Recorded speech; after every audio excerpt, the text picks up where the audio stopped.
Nous étions la semaine dernière dans la semaine de feu.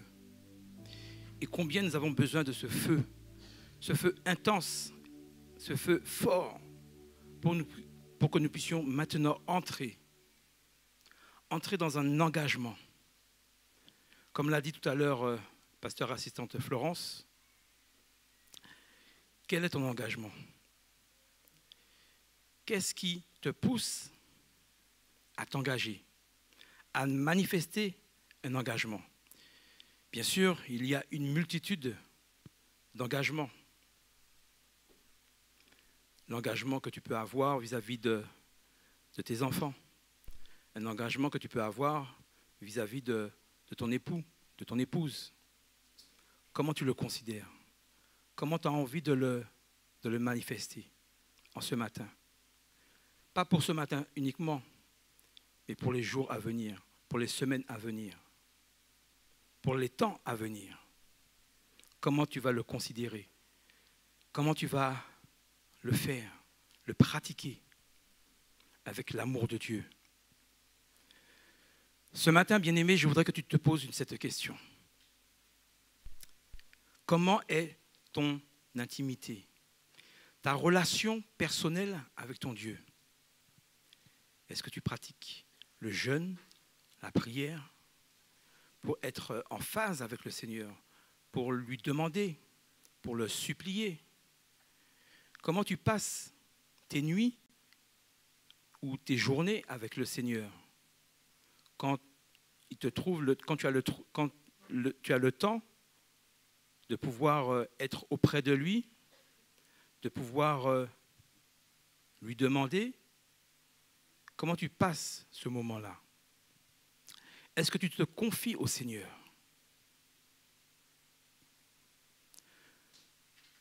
Le titre que le Seigneur a mis dans mon cœur s'intitule « Ton engagement avec ton Dieu ». Comment tu t'engages avec ton Dieu? Est-ce que tu viens tout simplement le dimanche ou quand il y a des moments de réunion? Tout simplement, est-ce que tu viens comme ça et puis tu dis bonjour à ton frère, à ta sœur, et puis après tu rentres chez toi? Comment tu partages ta relation avec ton Seigneur, avec ton Dieu? Comment tu t'imprègnes de sa présence? Tu as besoin de marcher avec le Seigneur et dans sa présence. Sa présence, elle est fondamentale, elle est précieuse. Tu dois être en communion, en communication avec le Seigneur. Avoir ce privilège de pouvoir intercéder, non seulement pour ta propre vie, mais pour ta famille. Donc comment tu vas t'engager avec ton Dieu? Comment tu vas exercer cet engagement avec lui? Le Seigneur a besoin de toi et il a besoin de te montrer, de se faire voir à toi. Donc il est crucial que tu puisses marcher avec lui.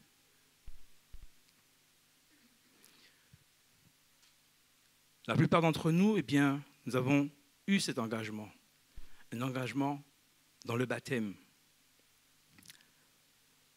Nous avons reconnu Dieu, nous avons reconnu notre Seigneur Jésus-Christ de Nazareth comme notre Seigneur, comme notre Maître. Et exerçons-nous justement, avons-nous cette attitude de pouvoir marcher avec lui? Comment tu peux marcher avec lui maintenant que tu as descendu dans les eaux du baptême? Comment tu te trouves face à lui? Dans 1 Pierre 3 au verset 21, il nous est dit « Cette eau était une figure du baptême, qui n'est pas la purification des souillures du corps, mais l'engagement d'une bonne conscience envers Dieu et qui maintenant vous sauve, vous aussi, par la résurrection de Jésus-Christ. » Nous avons deux types d'engagement dans ce verset. Le premier, c'est un engagement de bonne conscience envers Dieu. Ça veut dire que quand tu as donné ta vie au Seigneur, tu sais comment était ta conscience. Tu sais comment tu étais vis-à-vis de tes proches. Si tu étais marié, si tu avais des enfants, ce que tu faisais, si tu pratiquais des choses vraiment impures, des choses malsaines vis-à-vis du Seigneur. Ta conscience est bien maintenant,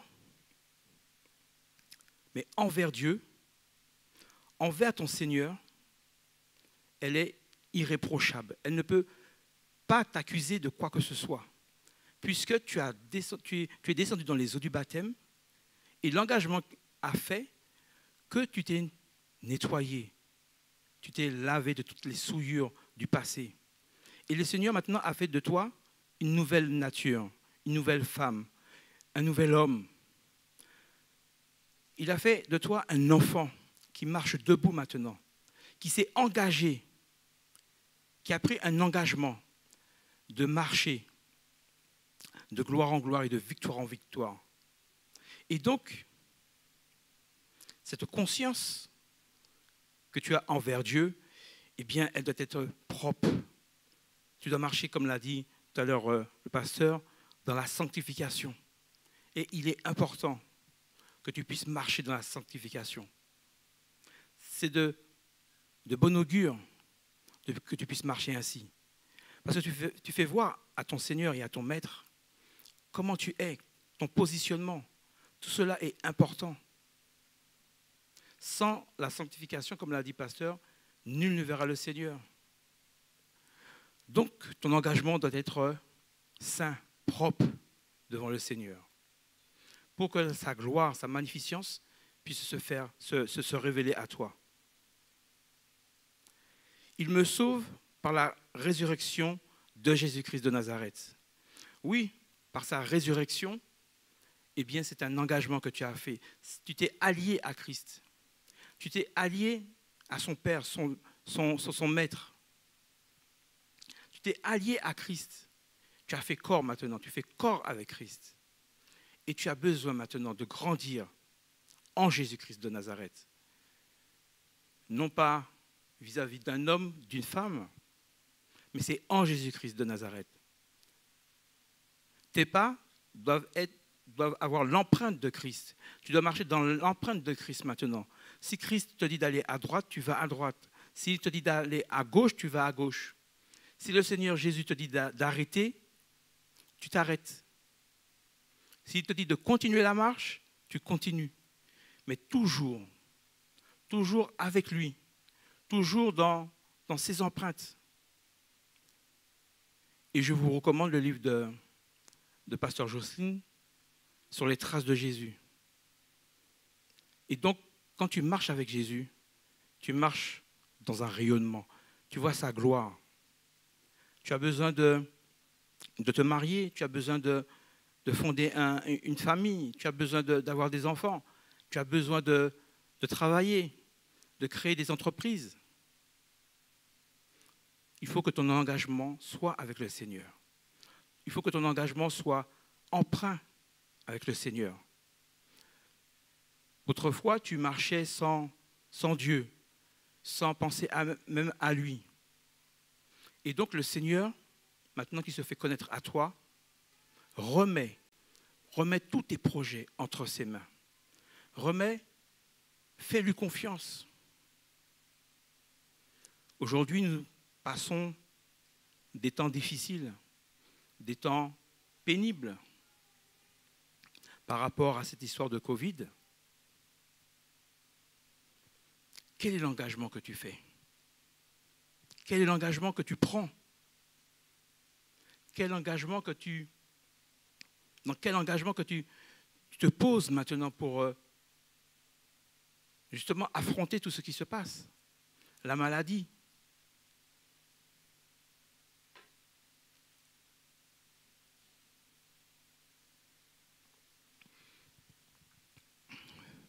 Dans le témoignage de la diaconesse Lucette, nous avons vu, et c'est un témoignage grand et fort et puissant, elle s'est engagée avec le Seigneur.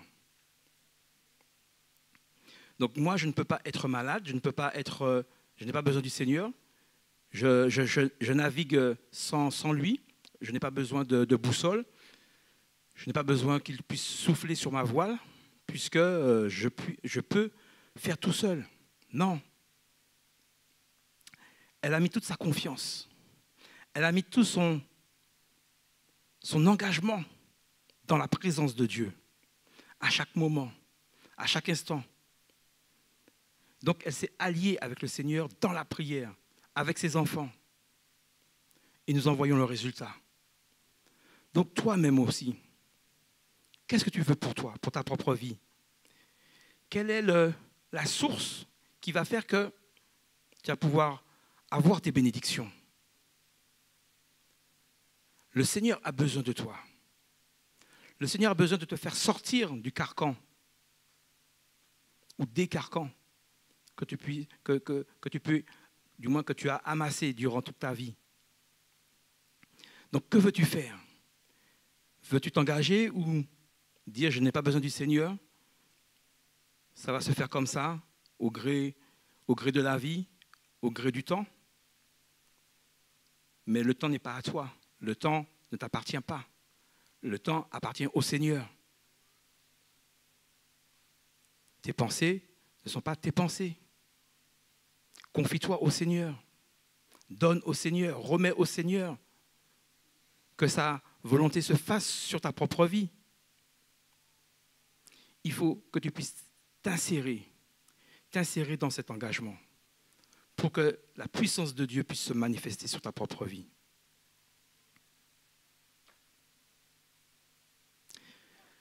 Dans le livre de 2 Chroniques 15, 2 Chroniques 15 au verset 12, il nous est dit, ils prirent l'engagement de chercher l'Éternel, le Dieu de leur père, de tout leur cœur et de toute leur âme. Ils prirent l'engagement de chercher, de rechercher le Seigneur. Donc, quelle est ta volonté en ce matin encore? Quelle est cette volonté que tu as à vouloir chercher ou pas le Seigneur? Rechercher le Seigneur, il se fait connaître à celui qui se fait entendre, à celui qui se fait voir.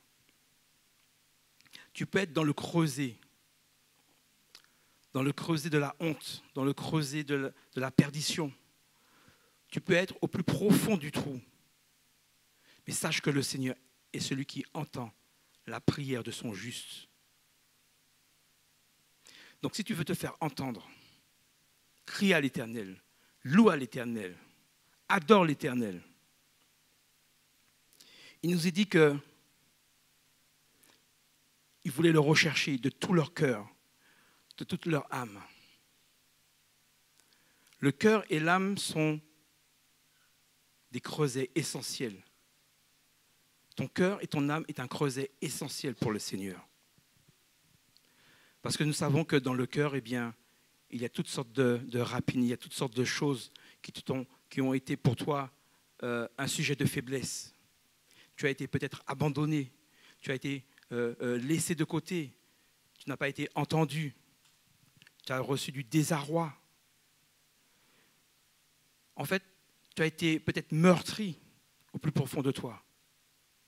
Et le fait que ton cœur a été abîmé, du fait que ton cœur a été meurtri, ton engagement, eh bien, tu n'as pas d'engagement. Ton engagement, eh bien, patine. Ton engagement, eh bien, tu n'as plus d'assurance, justement. Tu n'as plus cette foi qui te permet maintenant d'aller de l'avant. Le Seigneur veut remettre de l'ordre dans tout ça. Mais c'est à toi, justement, par rapport à ce que tu as subi dans ton âme, pour que tu puisses retrouver justement cet engagement avec le Seigneur, eh bien c'est à toi maintenant de prendre force, à toi maintenant de prendre courage. Courage pour que tu puisses voir la gloire de Dieu sur ta propre vie. Dans la parole de Dieu, nous voyons que c'est par la foi qu'il y a eu des prodiges et des miracles. C'est par la foi, c'est par la foi. Donc à toi maintenant, dans ce temps-ci, dans ce siècle présent maintenant, à toi de prendre ta victoire, à toi maintenant de marcher sur la victoire. ta vocation, tes vocations t'attendent. Le Seigneur t'attend.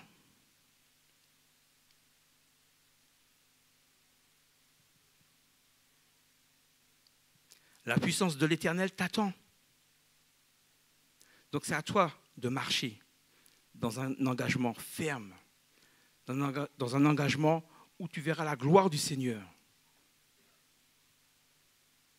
Et donc, mon cœur, ton cœur, mon âme, pour que tu puisses être en connexion justement avec le Seigneur, il faut que ton âme puisse être épanouie. Il faut que ton cœur puisse être libéré de tout ce qui a pu peser sur toi dans ta propre vie. Et il est important que ta relation avec le Seigneur, que ton âme soit en connexion avec ton Seigneur et ton Maître, pour que tu puisses avoir ce lien de partage, ce lien d'amour. Il faut que tu puisses le croire véritablement. Il faut que cela puisse s'inscrire dans ton cœur, pour que la victoire de ton Dieu, que la gloire de ton Dieu puisse se manifester. Il n'est pas bon pour toi, au jour d'aujourd'hui, de rester latent. Tu dois courir prendre tes bénédictions, tu dois courir et marcher de vive allure, parce que le Seigneur est là.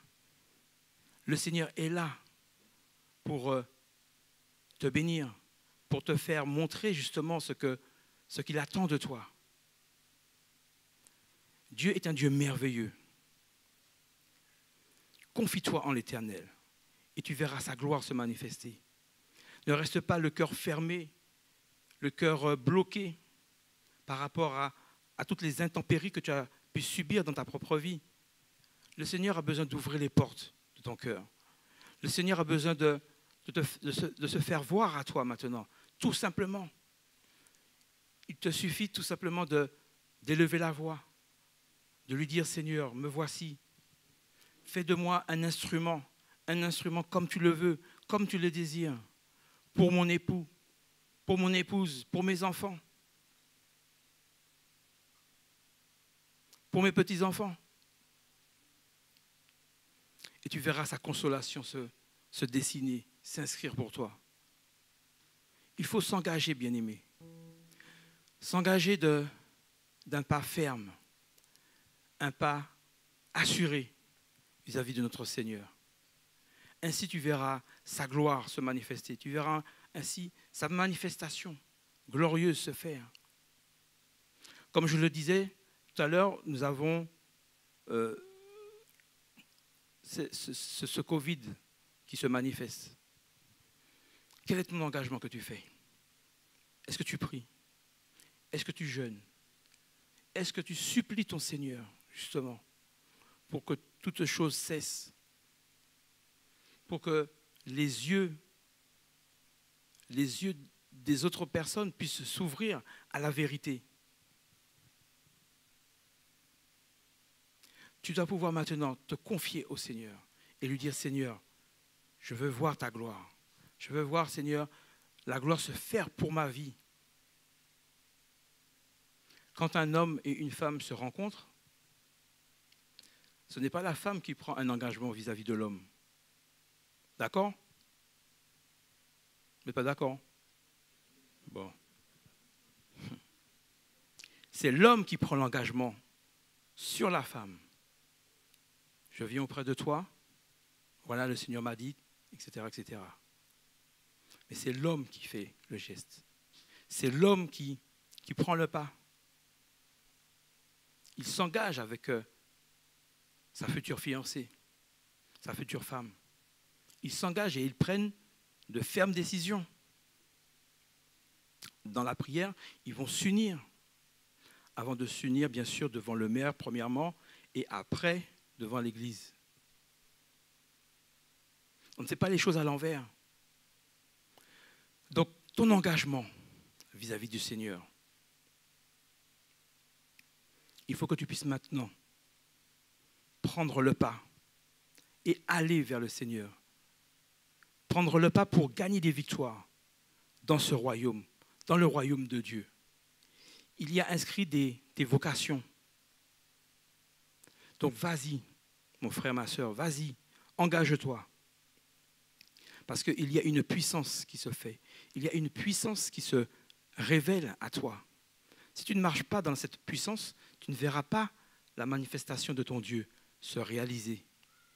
Donc il est important que tu puisses comprendre maintenant que Dieu est avec toi, que Dieu est auprès de toi. Dieu est en toi et il demeure en toi. Le Seigneur est un Dieu de vérité. Il guérit, comme l'a dit la diaconesse. Il guérit. Il guérit à chaque instant, à chaque moment. Mais il faut que pour cela, tu puisses t'engager dans la prière. Tu puisses dire, prier le Seigneur à chaque instant. Consacrer du temps devant la face de Dieu pour qu'il puisse ouvrir tes portes de bénédiction. Elles sont là, elles sont présentes. Mais c'est le Seigneur qui fera. C'est le Seigneur qui fera. Il verra ta présence, il verra ton obéissance, il verra ta consécration devant lui. Mais si tu ne fais rien, eh bien, le Seigneur ne fera rien pour toi. Le Seigneur ne va pas ouvrir les portes pour toi. Donc, il y a un ferme appui dans le Seigneur pour que tu puisses voir sa gloire, sa manifestation autour de toi, dans ta famille.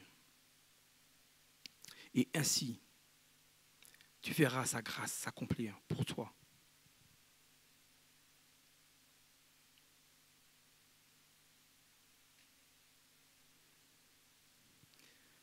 L'Éternel est Dieu. L'Éternel est compatissant. Tu peux prendre un temps infini à ne pas rencontrer le Seigneur, à ne pas voir le Seigneur, à ne pas le prier, même en tant qu'enfant de Dieu. Tu ne te soucies pas de ce que le Seigneur a besoin. Et puis, tu vois que d'ici 10, 15 ans, eh bien, tu as perdu du temps parce que tu voulais une bénédiction, mais elle n'est pas arrivée. Ben non, parce que tu n'as pas prié, tu n'as pas supplié ton Dieu. Ce que tu peux faire aujourd'hui, fais-le. Il y a une époque, ma mère me disait que on risque de mourir de faim, de ne pas gaspiller la nourriture en tous les cas, de ne pas la laisser de côté. Eh bien, quand je regarde ce temps-ci, aujourd'hui, eh bien, je vois que ce temps approche, que le dessein se fait. Donc, c'est comme la fable de la fontaine, la fourmi et la cigale. C'était une chose que je n'aimais pas apprendre, je n'ai jamais appris. Ben maintenant, je la connais. Nous la connaissons tous. Donc, il est important de se préparer. Non seulement on se prépare matériellement, mais aussi spirituellement.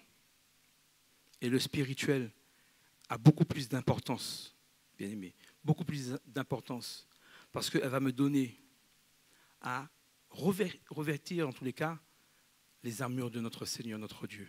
Ces armes spirituelles qui te font être debout, pour que tu puisses, par la prière justement, fracasser, casser tout le piège de l'ennemi, toute la force de l'ennemi, toute la puissance de l'ennemi. Mais nous savons que notre Dieu, notre Seigneur, est un Dieu tout-puissant. Il est non seulement tout-puissant, mais il est merveilleux pour chacun de nous. Il nous protège, il nous garde. Donc, quel est ton engagement ce matin? Quel est ton engagement pour les jours à venir, les semaines à venir, vis-à-vis de ton frère, de ta sœur, de ta famille, de tes proches, dans ton travail? Qu'est-ce que tu vas faire? Est-ce que tu vas rester latent, à attendre tout simplement que les choses se fassent? Non. Il faut être cet homme, cette femme, debout, vaillant, pour que sa magnificence, sa puissance puisse se faire voir.